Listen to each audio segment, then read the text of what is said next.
آج ہم اسلامیات کا 10واں لیکچر پڑھنے جا رہے ہیں۔ عزیز طلبہ، حقوق العباد، پچھلے لیکچر میں ہم نے حقوق العباد کے حوالے سے پڑھا تھا اور حقوق العباد میں والدین کے حقوق کے بارے میں ہم نے جانا تھا۔ والدین کے بعد دنیا کے اندر استاد ایک ایسی ہستی ہے جس کے احسان سے انسان بہت کچھ حاصل کرتا ہے۔ والدین کے بعد آج ہم اساتذہ کے حقوق کے بارے میں پڑھیں گے۔ اساتذہ میں سب سے پہلے اللہ رب العزت نے ایک استاد کو جو پیشہ عطا کیا ہے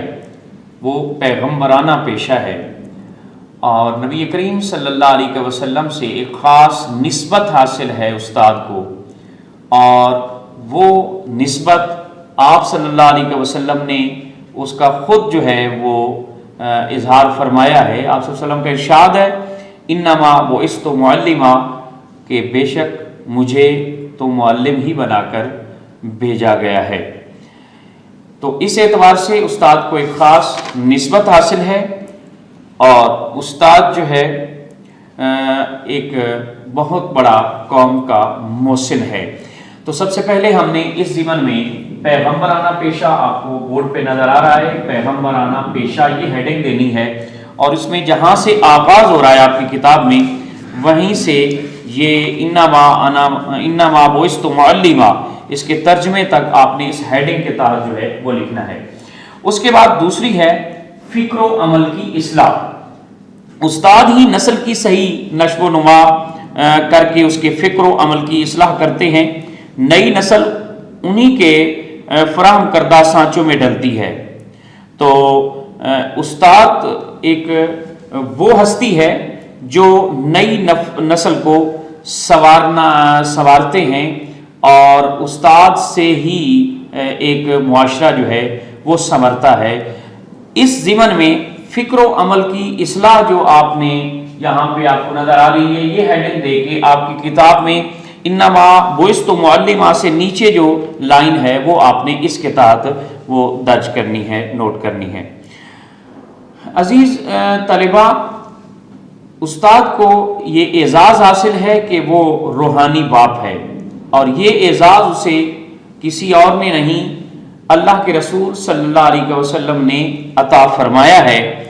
جیسا کہ حضور صلی اللہ علیہ وسلم کا ارشاد ہے، آپ صلی اللہ علیہ وسلم نے فرمایا، تیرے 3 باپ ہیں، ایک وہ جو تجھے عدم سے وجود میں لایا، دوسرا وہ جس نے تجھے اپنی بیٹی دی، تیسرا وہ جس نے تجھے علم کی دولت سے مالا مال کیا۔ تو استاد کا یہ اعزاز ہے کہ وہ ایک روحانی باپ ہے، یہ ایک معلم کا اعزاز ہے۔ عزیز بچوں، اس کے بعد معلم اور متعلم کا تعلق کیا ہے، یعنی پڑھانے والا اور پڑھنے والا، استاد اور طالب علم کا آپس میں رشتہ اور تعلق کیا ہے، اور اس کو کس مثال سے جو ہے وہ واضح کیا گیا ہے۔ جیسا کہ آپ کی کتاب میں بھی یہ درج ہے کہ معلم کی حیثیت علم کی بارش کی سی ہوتی ہے،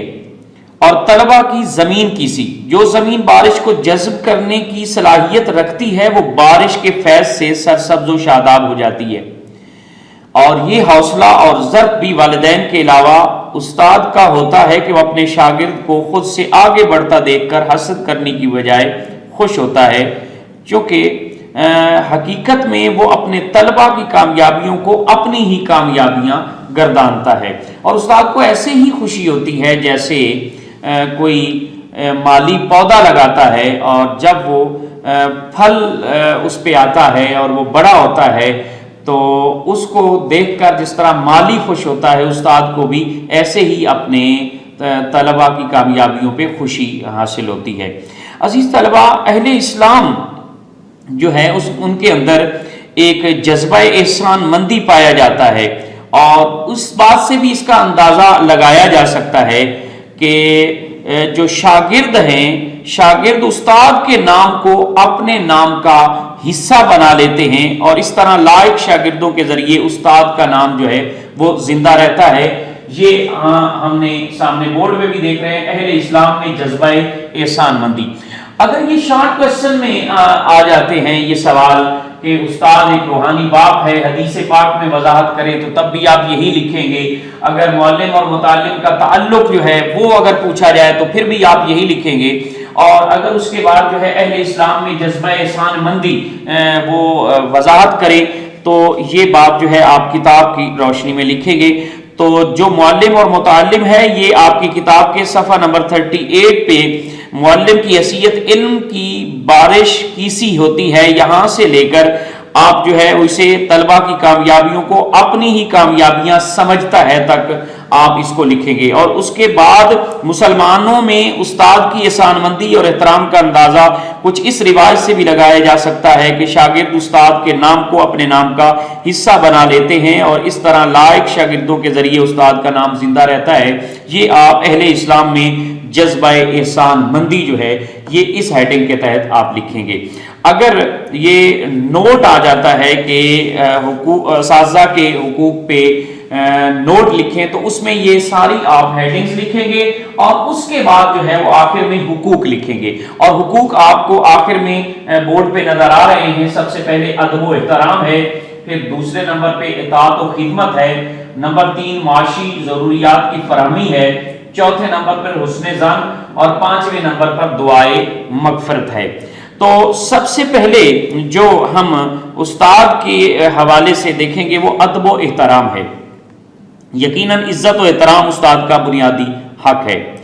نبی کریم صلی اللہ علیہ وآلہ وسلم کا ارشاد ہے، علم حاصل کرو پوری عاجزی اور وقار کے ساتھ، اور جس سے علم حاصل کرو اس کا مکمل احترام کرو۔ استاد کے مقام کا اندازہ اس حدیث پاک سے لگایا جا سکتا ہے۔ نبی کریم صلی اللہ علیہ وآلہ وسلم نے ارشاد فرمایا، انما بعثت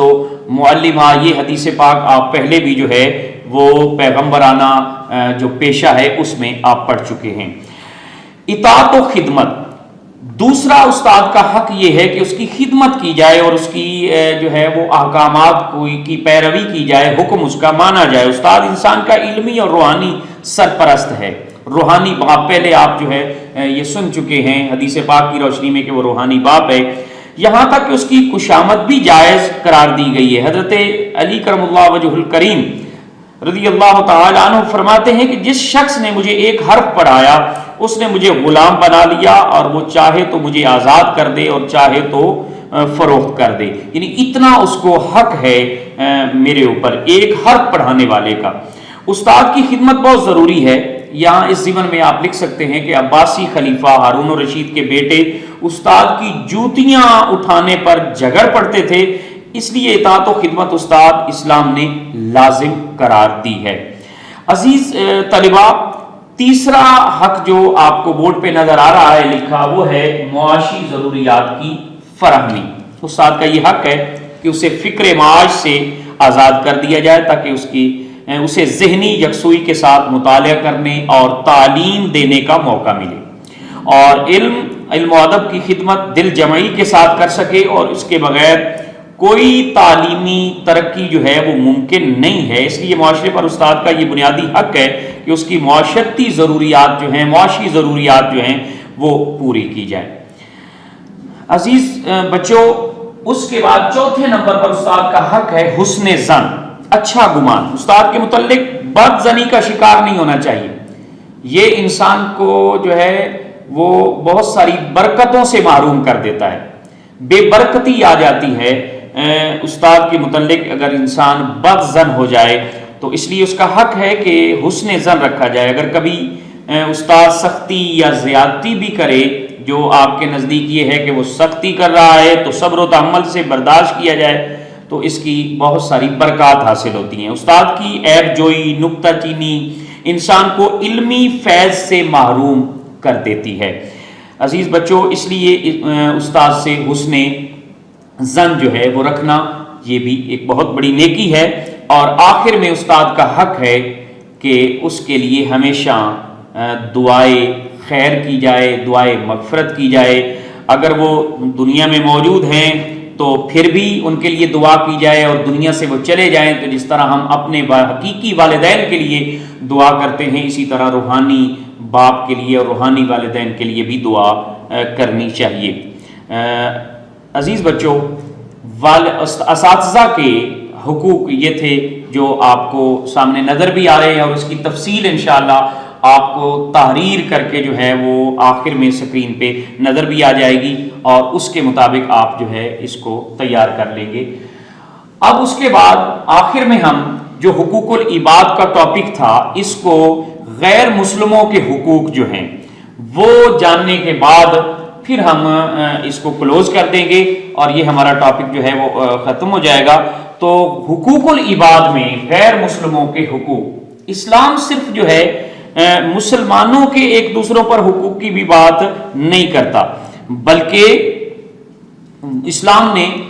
ایک طرف تو یہ کہا ہے، یقیناً یہ بات سچ ہے کہ کافر اور مشرک جو ہیں وہ ہرگز مسلمانوں کے دوست نہیں ہو سکتے، لیکن ساتھ یہ بھی حکم دیا ہے کہ ان کے جو رائٹس ہیں، غیر مسلموں کے جو حقوق ہیں، ان کا بھی خیال رکھنا ہے، اور ان کو ہرگز جو ہے وہ پامال نہیں کرنا۔ تو اس لیے قرآن مجید میں سورۃ المائدہ کے اندر یہ آپ کو نظر آ رہی آیت، وَلَا يَجْرِمَنَّكُمْ شَنَآنُ قَوْمٍ عَلَىٰ أَلَّا تَعْدِلُوا اعْدِلُوا هُوَ أَقْرَبُ لِلتَّقْوَىٰ، اور کسی قوم کی دشمنی کے باعث انصاف کو ہرگز نہ چھوڑو، عدل کرو، یہی بات زیادہ نزدیک ہے تقویٰ کے۔ یعنی اگر آپ کو آپ کا وہ غیر مسلم وہ دوست نہیں ہے، تو اس کا مطلب یہ نہیں ہے کہ آپ عدل اور انصاف بھی نہ کریں، یعنی اس کے جو حق بنتا ہے وہ اس کو ضرور دیں، جو اس کے رائٹس ہیں ان کا ضرور خیال رکھیں۔ تو اسی اعتبار سے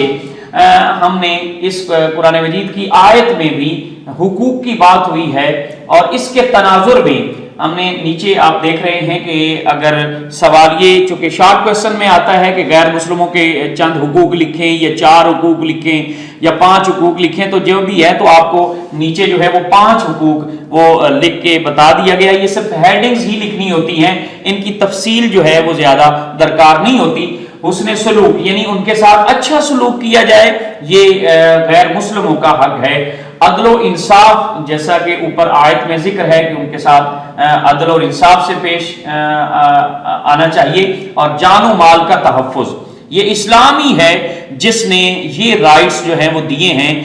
پوری دنیا کے اندر جو ہے وہ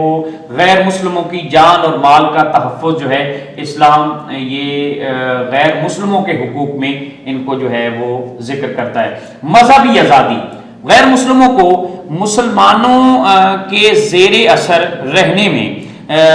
مکمل طور پہ مذہبی آزادی ہوتی ہے، وہ اپنے مذہبی رسومات جو ہیں ان کو ادا کر سکتے ہیں مکمل آزادی کے ساتھ۔ اور 5ویں نمبر پر معاہدوں کی پاسداری جو ان سے کی جائے، معاہدے کیے جاتے ہیں تو ان کی پاسداری کرنی چاہیے۔ تو عزیز طالبہ، یہ 5 حقوق ہیں غیر مسلموں کے۔ اس کے بعد جو ہے اسلام غیر مسلموں کے بارے میں کیا نظریہ رکھتا ہے، اسلام کا نظریہ غیر مسلموں کے بارے میں کیا ہے؟ تو آپ کی کتاب میں بھی یہ بات درج ہے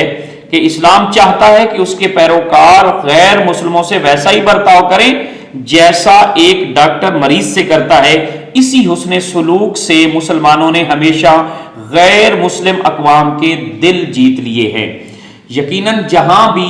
غیر مسلم اقوام جو ہیں وہ ان کو حقوق ان کو دیے گئے ہیں، تو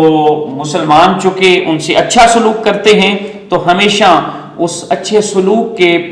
کو دیکھ کر بہت سارے غیر مسلم جو ہیں وہ دائرہ اسلام میں داخل ہو گئے ہیں۔ عزیز طالبہ، تو یہ تھی غیر مسلموں کے حقوق کے حوالے سے ہم نے آیت کا ترجمہ یاد کرنا ہے، یہ حقوق کون سے ہیں، ان باتوں کو جو ہے وہ نوٹ کرنا ہے اور یاد کرنا ہے، اور اس کے بعد اسلام کا غیر مسلموں کے بارے میں جو نظریہ ہے یہ آخری لائن میں یہ درج ہے، اس کو دیکھنا ہے۔ حقوق العباد کا ٹاپک مکمل ہوا، اور اس میں ہم نے حقوق، حق کی تعریف کیا ہوتی ہے، حقوق کی تعریف کیا ہے، حقوق کی اقسام کیا ہیں، حقوق اللہ کیا ہیں، حقوق العباد کیا ہیں، اور اسی طرح حقوق العباد کی اہمیت کیا ہے، اور حقوق العباد کے تحت ہم نے پھر والدین کے حقوق جو ہیں ان کو پڑھا، اور اس کے بعد اساتذہ کے حقوق، اور تیسرے نمبر پر غیر مسلموں کے حقوق۔ تو یہ 3 جو ہے حقوق العباد میں یہ ہمارے سلیبس میں شامل ہے جن کو ہم نے پڑھا ہے، اور اسی ضمن میں تقریباً